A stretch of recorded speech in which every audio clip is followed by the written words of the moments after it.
Over 15 different programs, over 1,500 participating students, 11 different hosting school districts, preparing today's youth for tomorrow's workforce.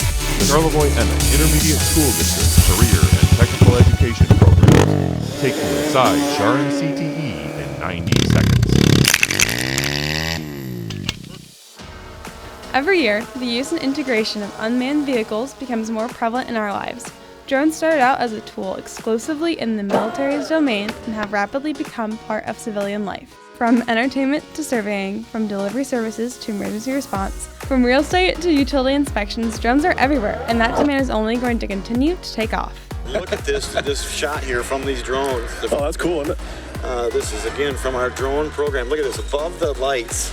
That is such an amazing shot right there, and luckily the rain stopped so we can fly this thing, and look at that, you can see us down there in the left corner. Housed at Harbor Springs High School, the Unmanned Vehicles class teaches us the skills needed to safely and legally fly the latest in drone technology.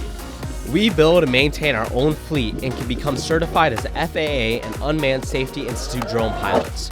Through practice, and more practice, piloting and controlling drones and repairing them when we make a wrong turn, we are prepared for the multitude of careers that await us as licensed drone pilots, where the sky isn't even a limit. Take a look at the extra point here from the drone. That's back out almost over the road. That's awesome. That is beautiful. From assembly to maintenance, from refining our piloting skills to learning about various commercial uses for drones, we experience it all. We navigate through all the levels in this extremely hands-on, real-world environment of unmanned vehicle technology, the future of the business world, and so much more. Thank you for checking out Char-Em CTE programming in 90 seconds. For more information on program offerings, locations, and enrollment, visit your high school counselor or contact the Char-Em ISD Career and Technical Education staff.